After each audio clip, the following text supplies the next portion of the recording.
내 생애 가장 아름다운 90일 변화라는 제목으로 여러분과 함께 말씀 은혜를 나누도록 하겠습니다. 우리가 예배를 통해서 여러분들 삶의 그런 근본적인 문제들이 해결되고 또 하나님을 만나면서 여러분들이 믿음의 눈이 떠지는 놀라운 일들이 있기를 예수님의 이름으로 축복합니다. 예수님의 제자들이 이런 거룩한 세계에 눈뜨지 못했을 때 자기들의 삶 속에 찾아오는 해석되지 않는, 참 이게 어려운 것 같아요. 우리 속에 때로는 곤고함이, 또 슬픔이, 갈등이, 그리고 문제들이 찾아오게 되는데 이게 인생이거든요. 문제 없는 인생 아무 데도 없습니다. 누가 그러더라고요. 문제 없는 인생을 살고 싶은데 어디 가면 문제 없는 인생을 살 수 있습니까? 그랬더니 내가 알고 있는 한 곳이 있다고 어떤 그 지혜자가 이야기해서 그 지혜자에게 물었답니다. 그곳이 어디입니까? 그랬더니 바로 뒷동산, 사람들이 묻혀있는 공동묘지라고, 그곳에는 아무런 문제가 없다고, 그곳에 가보라고 그랬다고 이야기합니다. 무슨 말이냐면 우리가 살고 있는 이 세상, 우리가 숨쉬고 있는 코끝에 호흡이 들숨과 날숨으로 살아있는 우리 인생 가운데는 모두가 다 문제가 끊임없이 우리에게 다가온다는 겁니다. 그런데 중요한 거는 해석되지 않는, 이 해석되지 않는 문제가 찾아올 때 참 우리는 너무 공고에 빠집니다. 해석이 되면 괜찮아요. 이해가 되면 괜찮아요. 근데 이해가 되지 않는 문제가 있단 말이에요. 우리의 상식으로 해석되지 않는 어려움들이 있단 말입니다. 왠지 아십니까? 우리는 늘 한계에 부딪히는 그런 전적으로 무능력한 존재이기 때문에 우리가 우리 한계에 부딪히면 이해가 안 돼요. 해석이 안 됩니다. 그런 어려움들이 찾아올 때 우리 예배를 통해서 또 하나님의 믿음의 세계를 통해서 해석되어지고 이해되어지고 견뎌내어지고 이기는 승리자의 삶을 주님께서 우리에게 허락하신 줄로 믿습니다. 그래서 예배 드리는 거예요. 예배는 소망입니다. 예배는 생명이에요. 예배는 우리에게 하나님의 놀라운 길을 제시하는 그러한 안내 역할, 그러한 우리 팀맵 같은, 또 김기사 같은 그런 내비게이션 같은 바로 그런 역할이 바로 예배인 줄로 믿습니다. 오늘 예배를 통해서 여러분들의 삶의 또 다른 세계를 경험하는 복된 날 되기를, 복된 시간 되기를 예수님으로 축복합니다. 이해되지 않는 아픔과 슬픔 때문에 제자들은 아파했어요. 슬퍼했어요. 애통했다고 그랬어요. 오늘 20절 말씀 보니까 너희는 울며 애통하겠으나 세상은 기뻐할 것이다. 제자들은 지금 울며 애통하는 그런 환경에 처해져 있는데 세상은 오히려 기뻐한대요. 이게 어떤 마치 흑백과 명확하게 명암의 대조가 되는 그런 분위기 아닙니까? 애통과 기쁨은 반대예요.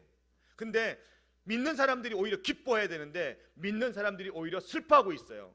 믿는 사람들이 즐거워해야 되는데 믿는 사람들이 애통해하고 있습니다. 그런데 이게 웬일이에요? 세상은 우리가 애통해할 때, 슬퍼할 때 기뻐하고 있는 거예요. 이게 진짜 해석이 안 되는 거라니까요. 같이 애통하면 괜찮아요. 같이 힘들으면 괜찮아요. 우리 같은 공동체 우리 생활하면서 목장 식구들 중에서 이 친구는 지금 아픈 일을 경험했어요. 아픈 일을 당했어요. 근데 나는 즐거운 일을 경험해요. 도대체 어떤 장단에 우리가 춤을 춰야 돼요? 그죠? 그런 일 있잖아요. 그런 일 없어요? 예를 들어볼까요? 빨리 뼛속에 와닿게. 이 친구는 배우자가 생겼어. 근데 충성이는 생겼어. 그래서 기뻐.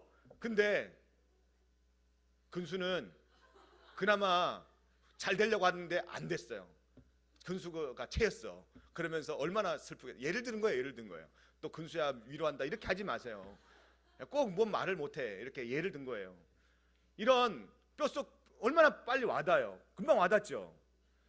이 사람은 기뻐해요. 지금 엄청나게 어떤 새로운 만남을 통해서 소망을 가져요. 근데 이 사람은 절망 가운데 빠져 있어요.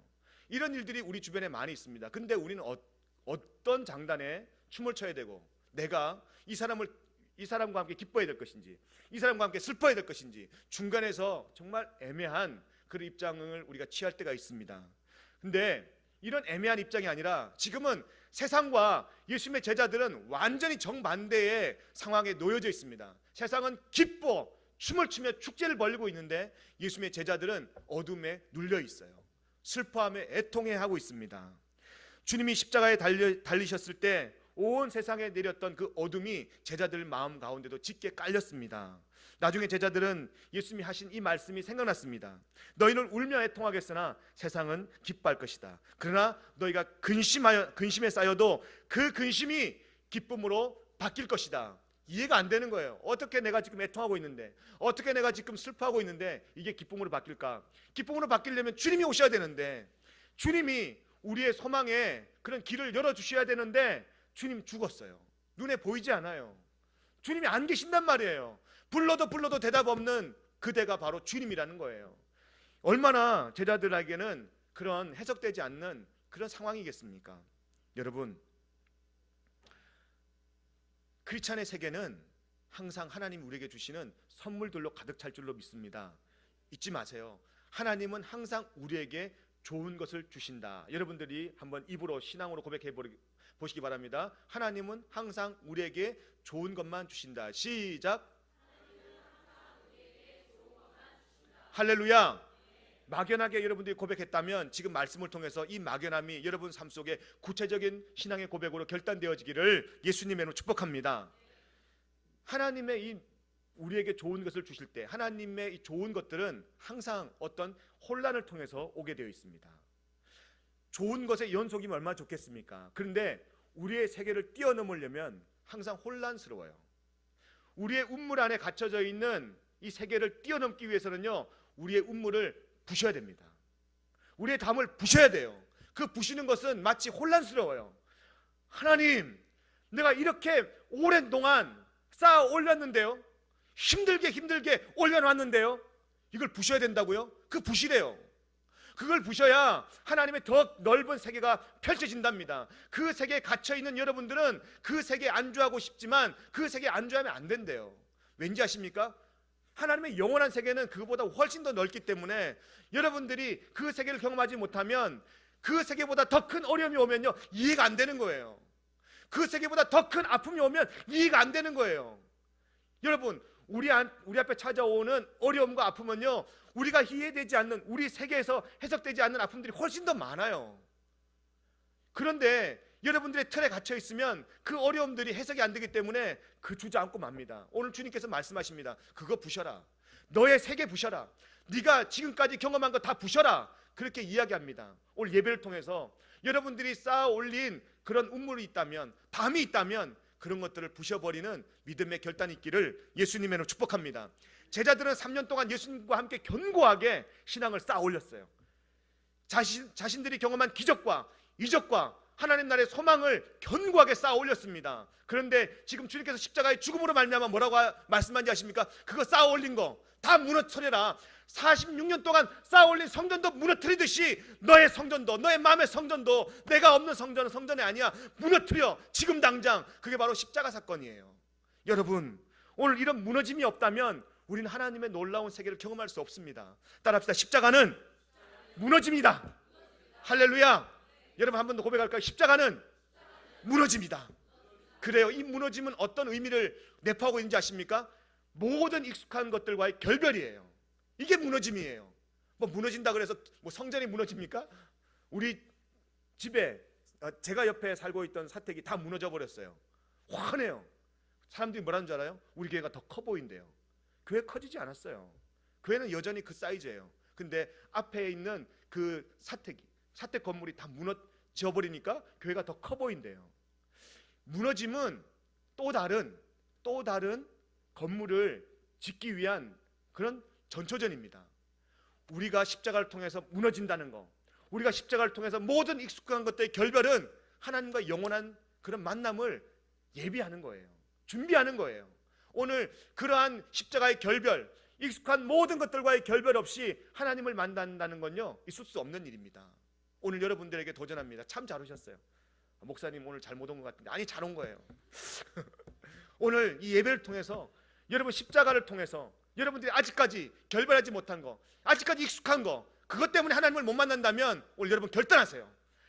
예수님, 내가 지금 익숙하여서 하나님 나라를 경험하지 못하는 것이 있습니까? 있다. 그래요? 뭡니까? 이거야. 그래요? 이거 내려놓습니다. 결별합니다. 오늘부로 내가 안녕합니다. 하나님, 나를 만나주세요. 더 큰 하나님을 경험하게 해주세요. 이런 믿음의 결단과 기도가 우리 예배를 통해서 있기를 축복합니다.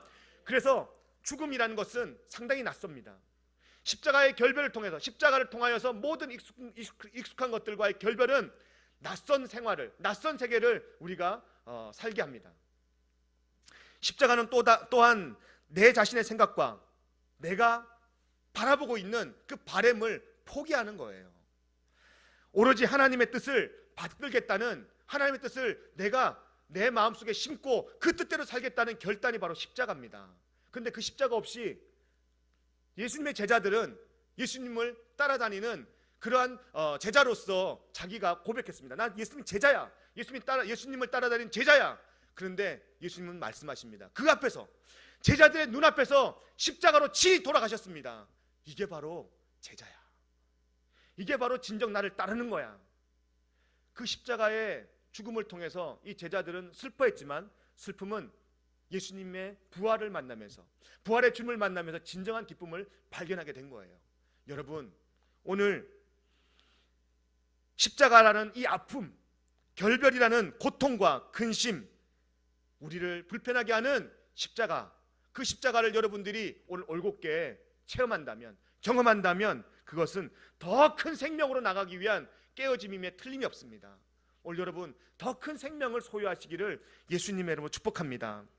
제자들이 겪는 혼란이나 제자들이 맞이하게 된 이러한 고통, 그 고통에 주님께서 초점 맞추지 않았어요. 여러분 한번 봐봐요. 주님께서 너 지금 고통스러울 거야, 너 지금 슬퍼할 거야, 거기에만 국한되지 않았습니다. 주님은 이어서 말씀하십니다. 너희들의 그 근심이 기쁨으로 바뀔 것이다. 할렐루야. 예수님의 관점은요 다른 곳에 있었어요.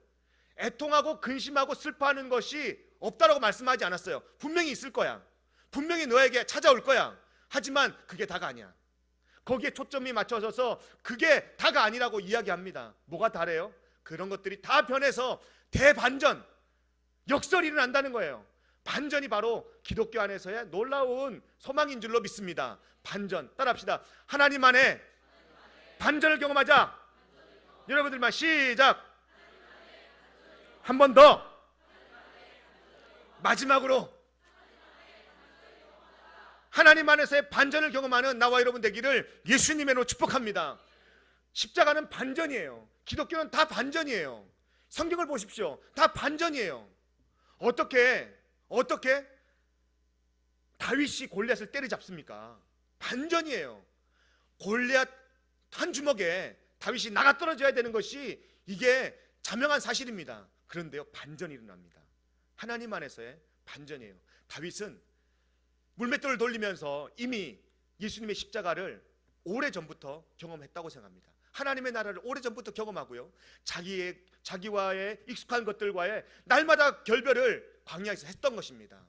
그때 골리앗이라는 해석되지 않는 이 어려움 앞에 한 방에 물려치는 이 어마어마한 반전이 다윗 앞에 펼쳐졌습니다. 여러분 그런 반전의 세계를 한번 살아보고 싶지 않습니까? 저는 살고 싶어요. 그런 반전의 세계를 살고 싶어요. 그런 반전의 세계는 다른 길이 없고요, 예수님밖에 없대요. 예수님만이 그런 놀라운 반전을 우리에게 주실 수 있는 유일한 분인 줄로 믿습니다. 너희가 근심에 쌓여도 그 근심이 기쁨으로 바뀔 것이다. 여러분 오늘 이 말씀에 소망 가지시기를 바랍니다. 여러분 혹시 근심하고 계세요? 어떤 일로 아파하고 계세요? 어떤 일로 여러분들 고민하고 계세요? 나는 왜 안 생겨? 나는 왜 안 생겨? 15년 동안 안 생겨? 20년간. 여러분 어떤 일로 여러분 아파하고 고민하고 힘들어하고 계십니까? 그 근심이 하나님 안에서 십자가로부터 내 모든 익숙한 것들의 결별을 여러분들이 선포하는 그 순간 놀라운 하나님의 세계가 여러분 가운데 펼쳐질 줄로 믿습니다. 그리고 그 근심은 곧 이내 기쁨으로 바뀌게 될 줄로 믿습니다. 이 말씀은 다른 것에 초점을 맞추지 않았어요. 예수님이 이 말씀할 때 단 하나의 사건에 초점이 맞춰져 있습니다. 부활 사건이에요. 부활 사건. 저는 이 말씀 묵상하면서요, 만약에 이 사건이 없었다면, 이 부활 사건이 없었다면 내가 과연 목사 노릇 제대로 했을까? 내가 과연 목사 노릇 다 빼고 인생으로서, 한 인간으로서, 한 존재로서 내가 올바로 살아갈 수 있었을까? 나는 여러분들 잘 알다시피 속에 선한 것이 하나도 없는 사람이에요. 나만 그래요? 맞아요. 막 이랬는데 그렇게 하지 말라고요.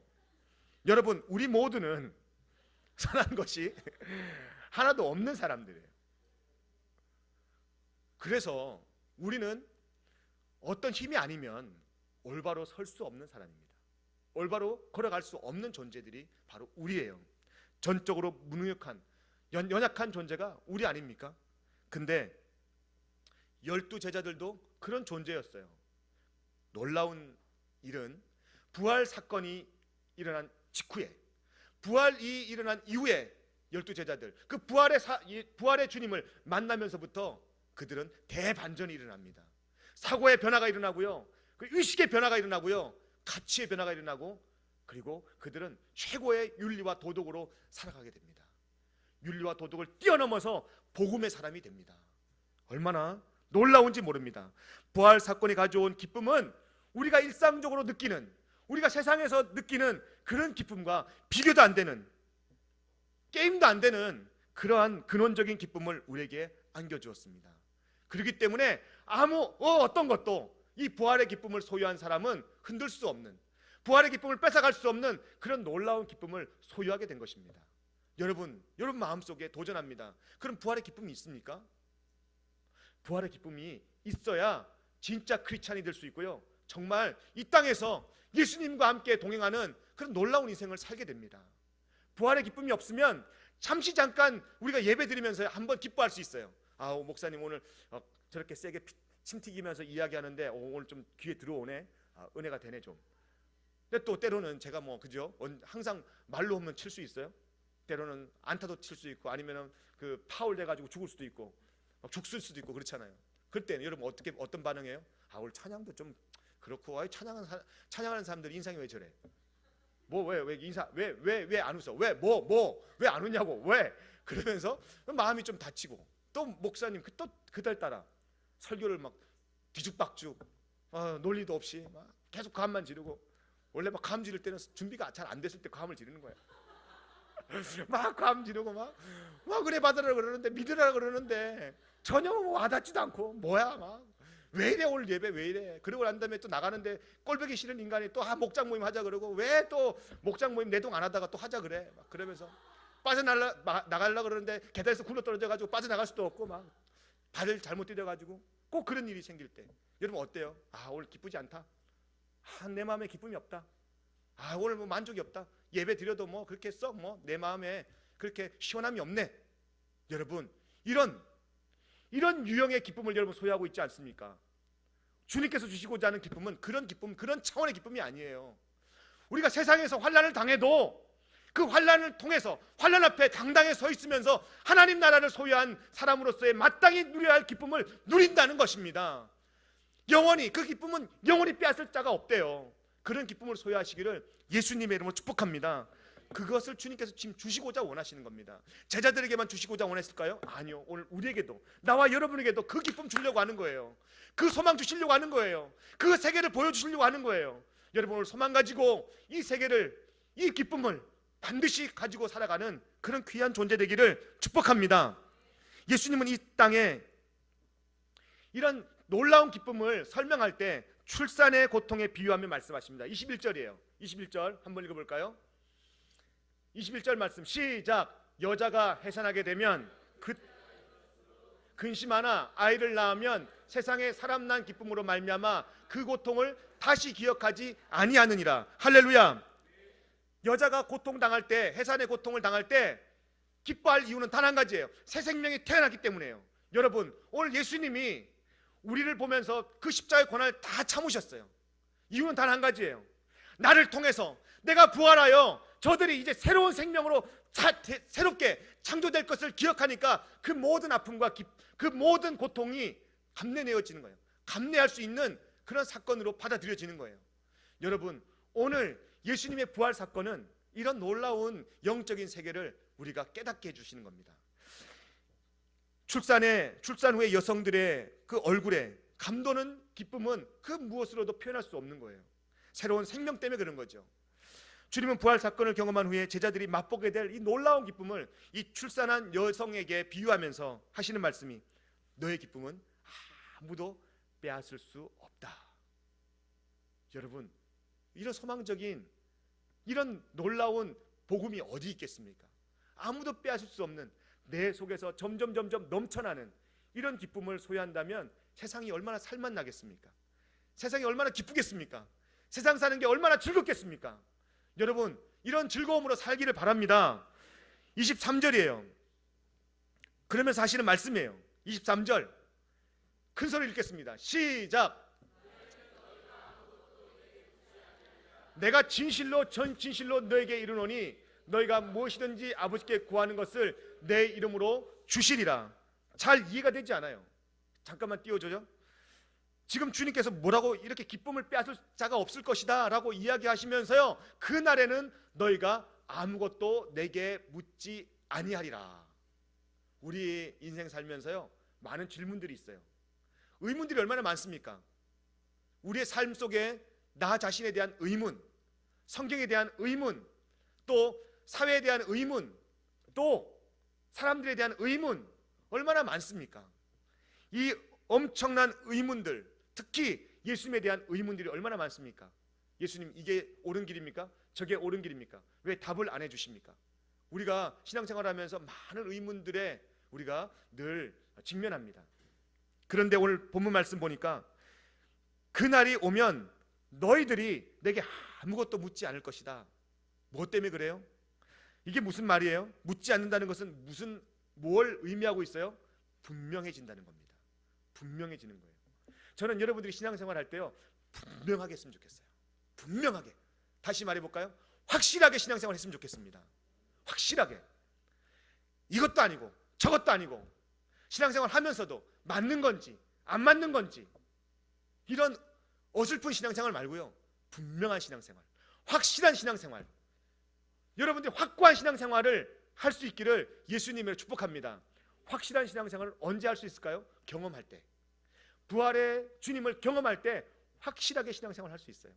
그전에는요 이게 나와도 나온 같지도 않고 하나님이 계시는 건지, 또 우리가 하나님께 기도할 때 하나님이 기도를 들으시는 건지 아니 들으시는 건지, 하나님이 날 사랑하시는 건지 아니 사랑하시는 건지 확신이 없어요. 확신이.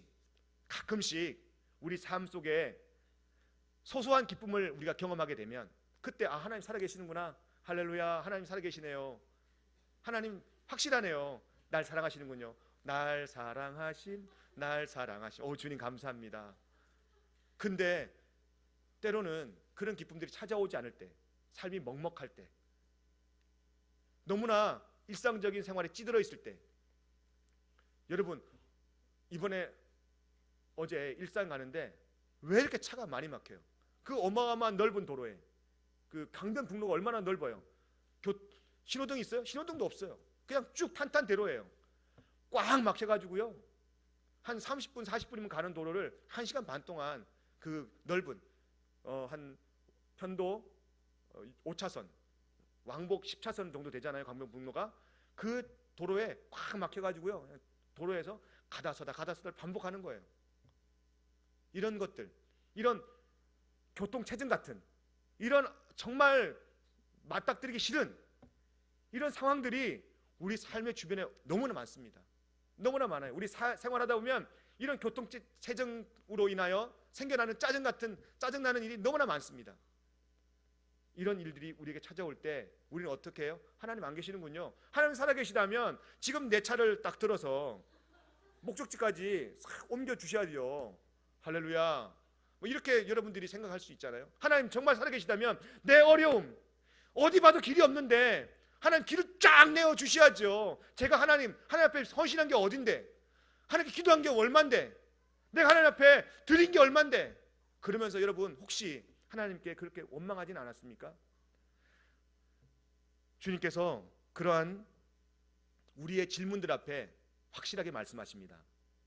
네가 확실한 신앙생활을 부활의 빛을 통해서 하게 되면 아무 질문이 없다는 거예요. 아무런 의문이 없다는 거예요. 우리는 가끔씩 엉뚱한 것에 매혹됩니다. 진리 아닌 곳에 우린 현혹됩니다. 연약하기 때문에 그래요. 그런데 그러고 난 다음에 뭐가 찾아옵니까? 잔뜩 후회가 찾아와요. 삶에 그런 후회들이 찾아오게 돼 있습니다. 그래서 삶의 후회들이 찾아올 때 나 왜 이렇게 살았지? 그런 의문들이 주님의 빛을 보면, 부활의 주님을 만나면 그런 의문들이 사라진다는 겁니다. 아, 그래, 아직도 늦지 않았어. 하나님의 시간은 아직도 나를 향해서 흘러가고 있는 거야. 소망의 빛을 발견하고 난 달려갈 수 있어. 그런 소망이 생긴다는 거예요. 얼마나 기쁩니까? 그래서 기뻐하는 거예요. 우리의 상황을 놓고서 염려하지 않습니다. 우리의 삶을 놓고 한탄하지 않아요. 연민으로 눈물 흘리지 않아요. 감사와 기쁨으로 눈물 흘리게 된다는 것입니다. 누굴 만나면? 부활의 주님을 만나면. 여러분, 소망이 있지 않습니까? 그 부활의 주님을 만나면 모든 질문들이 다 자명해지는 거예요. 참 저는 이런 삶이 탐납니다. 여러분들도 이런 삶이 욕심내기를, 이런 삶의 욕심내기를 예수님을 축복합니다. 그래서 요한복음 11장 25절 26절은 이렇게 말씀해요. 나는 부활이요 생명이니 나를 믿는 사람은 죽어도 살겠고 살아서 나를 믿는 자는 영원히 죽지 아니할 것이니라. 할렐루야. 예수님께서 이 말씀을 하시고 난 다음에 어떤 사건을 펼치고 난 다음에 이 말씀을 하세요? 죽은 나사로를 살리셨어요. 죽은 나사로를 살릴 때 사랑하는 나사로가 죽었다는 통보를 받았어요. 아프다는 이야기를 듣고 주님께서 사역 때문에 바빠서 못 갔어요. 그랬더니 나중에 갔더니 나사로가 펄펄 냄새나는, 썩어서 냄새나는 그러한 동굴 안에 갇혀 있어요. 마음이 아팠죠. 그리고 주변은 다 초상집으로 변해 있어요. 다 슬픔과 애통함으로 다 변해 있어요. 그때 마르다에게 이야기합니다. 이것은 네가 마르다야, 네가 부활의 영광을 믿느냐? 믿습니다. 세상이 종말이 올 때, 세상의 끝이 올 때 우리가 다 주님과 함께 부활할 것을 믿습니다. 그렇게 이야기합니다. 믿음 좋은 거예요. 하지만 그 믿음 아니라는 거예요. 그거 아니라는 거예요. 주님께서 하신 말씀이 뭐예요? 내가 부활이야. 내가 생명이야. 그 부활은, 그 생명은 종말에서야 찾을 수 있는 그러한 사건이 아니라 지금 이 순간, 지금 이 자리에서 부활과 생명 대신 주님을 만나지 못하면 끝에 가서도 못 만나. 지금 내가 부활이요 생명인 것을 경험하길 바래. 그러면서 나사로를 일으킵니다. 영생은 사후를 기다리는 것이 아니에요. 죽음을 기다리는 것이 아니고요, 죽음 이후만을 소망하는 것이 아니에요. 영생은, 다시 말해서 부활은 지금 여러분들이 살아내는 것입니다. 부활의 소망으로 살아내는 것이에요. 여러분, 부활로 살고 있습니까? 그 부활의 소망으로 살고 있습니까?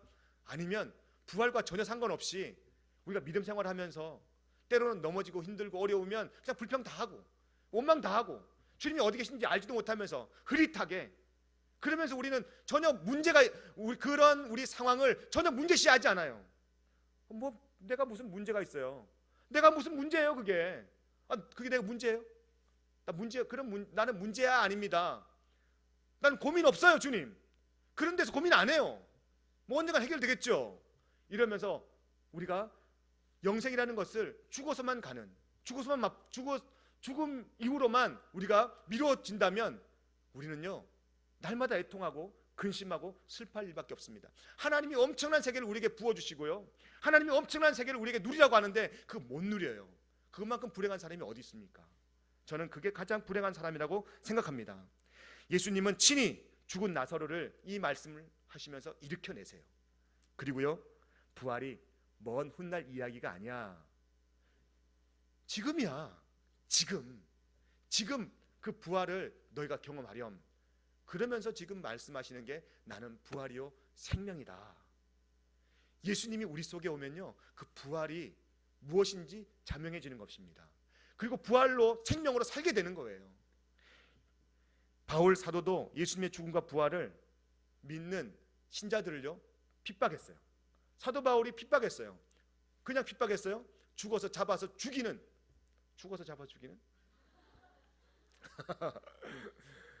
잡아서 죽이는 그런 사람이 사도 바울이잖아요. 그런데 사도 바울이 언제 변했습니까? 이런 예수님 믿는 그 크리스찬들을 잡아 죽이는 역할에서 예수님을 믿는 복음의 전도자로 언제 변했습니까?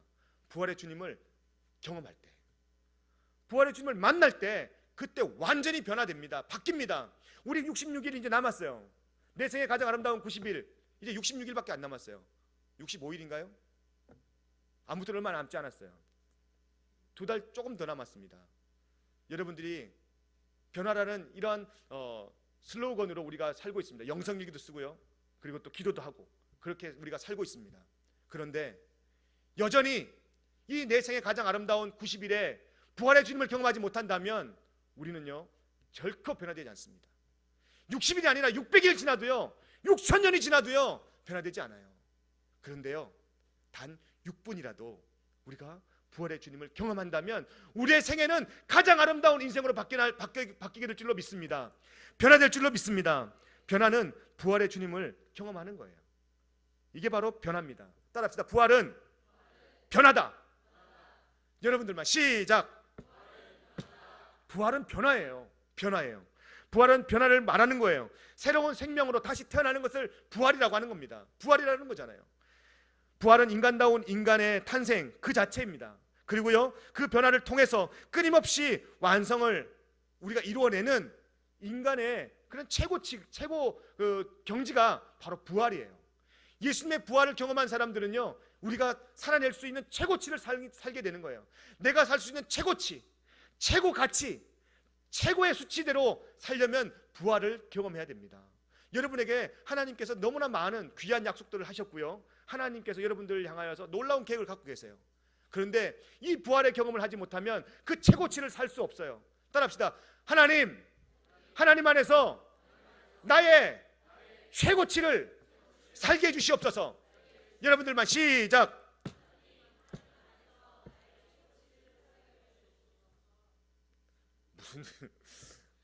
무슨 말인지 이해가 됩니까? 또 여러분들이 그런 고백이 여러분 마음 중심에서 나오는 고백입니까? 여러분 정말 여러분들의 최고의 여러분들의 가치로 여러분들의 최고의 가치로 살고 싶습니까? 어때요?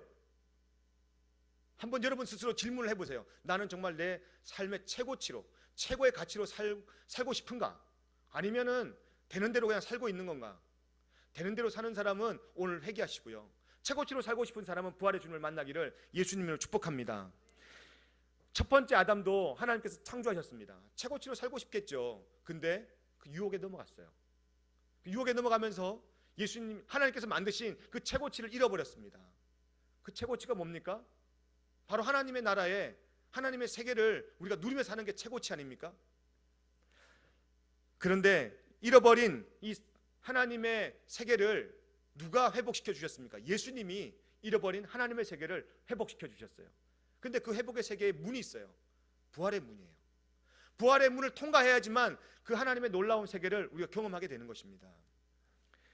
그래서 사도 바울은 그 이후에 이렇게 고백합니다. 고린도후서 3장 18절에 내가 내 앞에 가려 있는 모든 수건을 다 벗어버리고 주님의 영광만을 바라봅니다. 이렇게 해서 우리는 주님과 같은 모습으로 변화하여 점점 더 큰 영광에 이르게 됩니다. 이것은 영이신 주님께서 나를 통해 하시는 놀라운 일입니다. 할렐루야. 고린도후서 3장 18절에 예수님께서 나타나셔서 사도 바울에게 직접 보여주셨어요. 내가 누구십니까? 네가 핍박하는 예수야. 부활의 주님을 만나면서요 사도 바울은 완전히 180도로 바뀝니다. 자기의 최고치의 삶을 살아냅니다. 그리고 고백하는 거예요. 이제는 내가 수건으로 내 눈을 가렸는데 정말 볼 걸 못 봤는데 부활의 주님을 만나보니까 내 수건이 다 벗어졌습니다. 오 주님 감사합니다. 그리고 이제 내 생명이 내 눈이 주님의 영광만을 바라봅니다.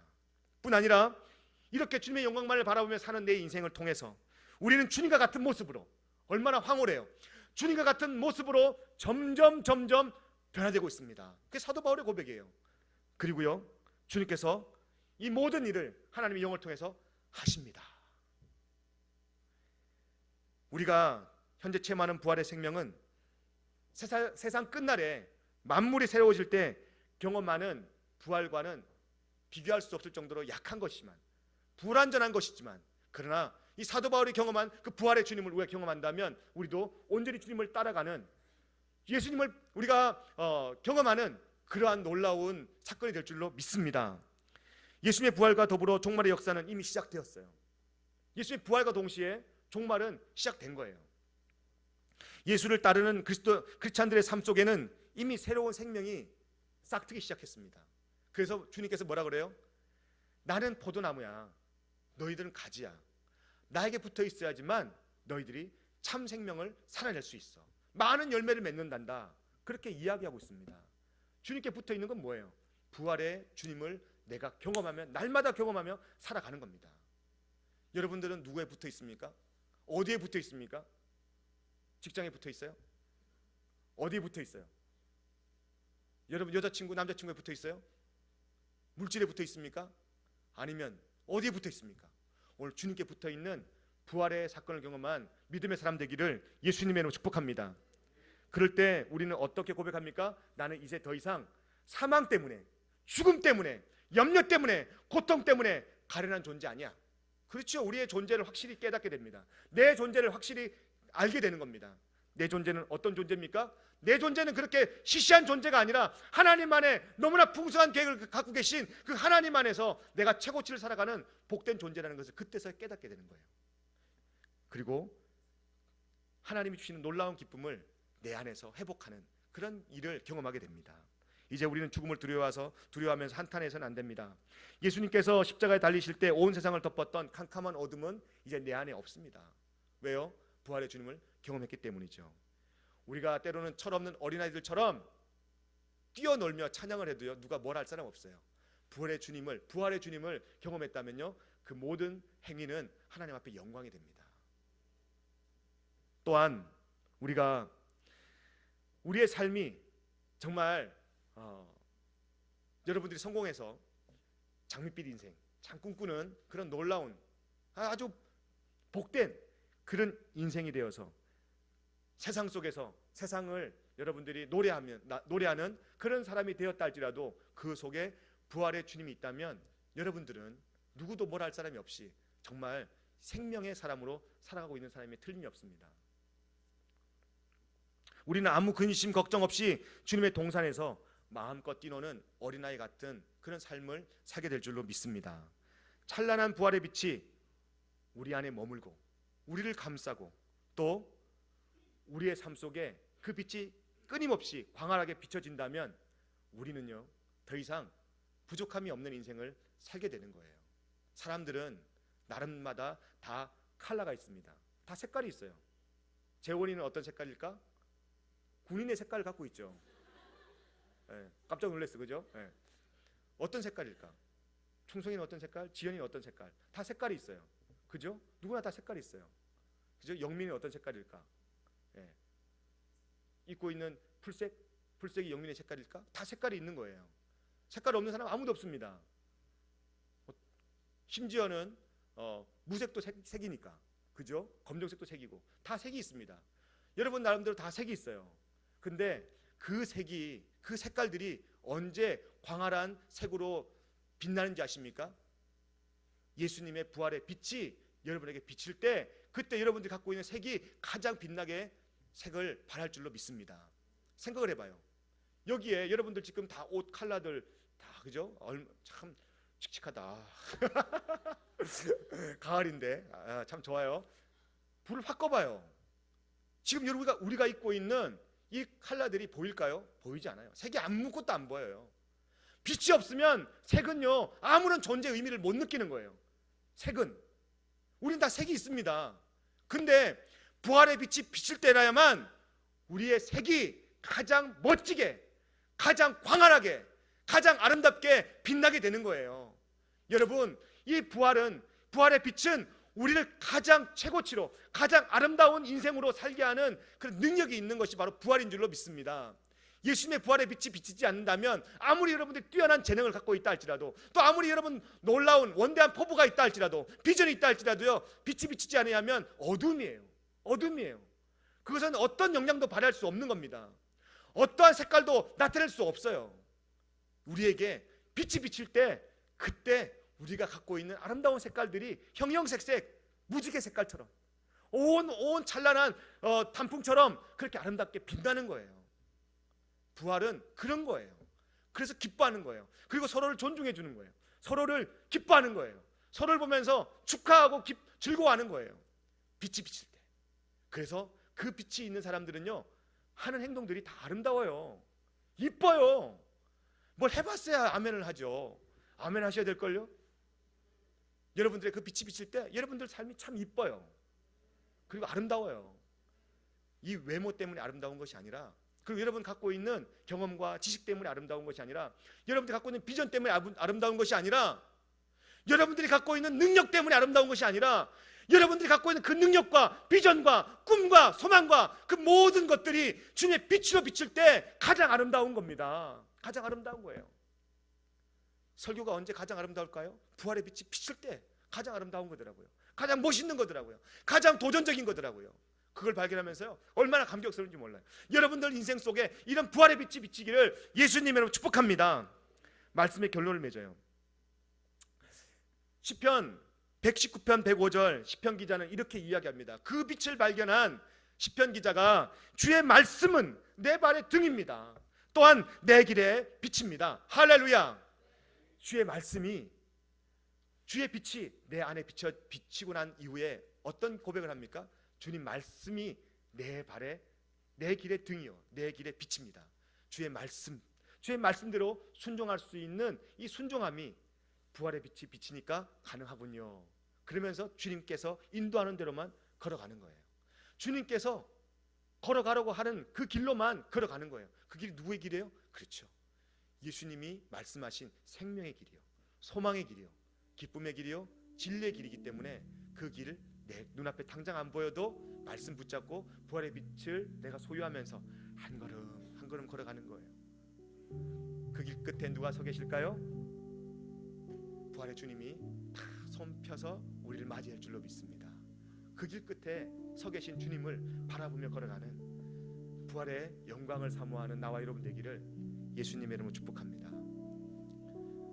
1960년도에 김은옥 씨, 김은옥 재미 작가인데, 이 작가가 쓴 책 중에서요, 순교자라는 책이 있습니다. 순교자. 이 순교자라는 책은 1950년도 또 52년도 남북 전쟁 때 일어났던 그런 비극적인 내용들을 소설화한 거예요. 이 순교자라는 이 책 때문에 이 김은옥 씨는 아마 노벨 문학상 후보까지 올라갔어요. 좋은 작품이죠. 좋은 작품이에요. 내용이 어떤 거냐면 이런 내용이에요. 이제 그 소설 속에 등장하는 첫 번째 인물이 장대령입니다. 장대령은 우리 남한의 장교예요. 그리고 장대령을 돕는 사람이 이대위가 있어요. 그리고 이 장대령과 이대위가 뭘 지금 추적해내냐면, 사람들 심리를, 그러니까 남쪽에 있는 사람들에게 반공 심리를 부각시키기 위해서 북한 사람들이 예수 믿는다는 이유 하나만으로 14명을 잡아서 12명을 그 자리에서 죽여버리고 2명을 살려준 사건을 이제 조사하는 겁니다. 그래서 이 조사를 통해서 한번 모든 남한 사람들에게 알려주는 거죠. 이렇게 북한 사람들은 이렇게 허무맹랑하고 무자비하고 그리고 나쁜 인간들이다. 그걸 알려주기 위해서 장대령과 이대위가 사건 진위를 조사하게 되었어요. 14명의 예수 믿는 목사님들이 잡혀서요, 12명이 실제로 아마 죽은 사건이 있었나 봐요. 근데 2명이 살았어요. 한 명은 한 목사님인데, 이 한 목사님은 고문을 받다가 정신 이상으로 풀려났습니다. 완전히. 그리고 그 이후에도 정신이 돌아오지 않았답니다. 그러면 남아있는 한 목사님이 이제 강권이잖아요. 이분이 신 목사님이에요. 신 목사님인데 이 신 목사님이 살아있어요. 그래서 신 목사님이 찾아갑니다. 근데 희한하게도 신 목사님은 그 사건에 대해서 함구합니다. 장대령이 함구하는 이 신 목사님에게 더 이상 묻지 않고 자기 나름대로 해석을 해내요. 그래, 12명이 순교한 거야. 왜냐하면 왜 죽었겠어? 하나님 믿는다고 하니까, 신앙을 버리지 못하니까 순교한 거지. 그래, 이 사람들을 순교자니까 순교자의 진실을 그냥 그대로 사람들에게 알려주자. 그러면 한 명은 미쳤고 한 목사님은, 또 한 명은 신 목사님은 살아있으니까 이 사람을 어떻게 만들어야 돼요? 자연스럽게 배교한 사람으로 인정할 수밖에 없는 거예요. 그렇잖아요. 12명은 죽고 1명은 풀려났으니까. 1명은 정신병자고. 그래서 그렇게 장대령이 다 문서를 만들어 가지고 막 뿌리기 시작했습니다. 이 내용을 들은 이 신 목사님 목회하는 교회에서요, 난리가 난 거예요. 세상에, 우리 목사님 신실한 줄 알았는데, 우리 목사님 진짜 목사님인 줄 알았는데 배교한 목사님이네, 이러면서요 그때부터 핍박이 오기 시작했어요. 근데 놀라운 사실은요, 그때 당시 12명을 죽였던 공산당이 포로로 잡혔어요. 전쟁통에 포로로 잡혔어요. 그러면서 그 문서를 읽은 거예요. 그리고 난 다음에 이 사람이 진실을 이야기합니다. 진실은 어떤 내용이냐면, 14명이 잡혀가서요 12명이 나 예수 안 믿겠습니다, 나 이제 더 이상 하나님 교회 안 다니겠습니다, 이렇게 고백하면서 다 배교를 한 사람들이에요. 근데 그때 공산당이 무슨 생각을 했는지 모르겠지만 그 배교한 사람들 너 가짜야 하면서 12명을 다 그 자리에 쏴 죽였어요. 근데 유독 2명만 예수님을 부인하지 않았어요.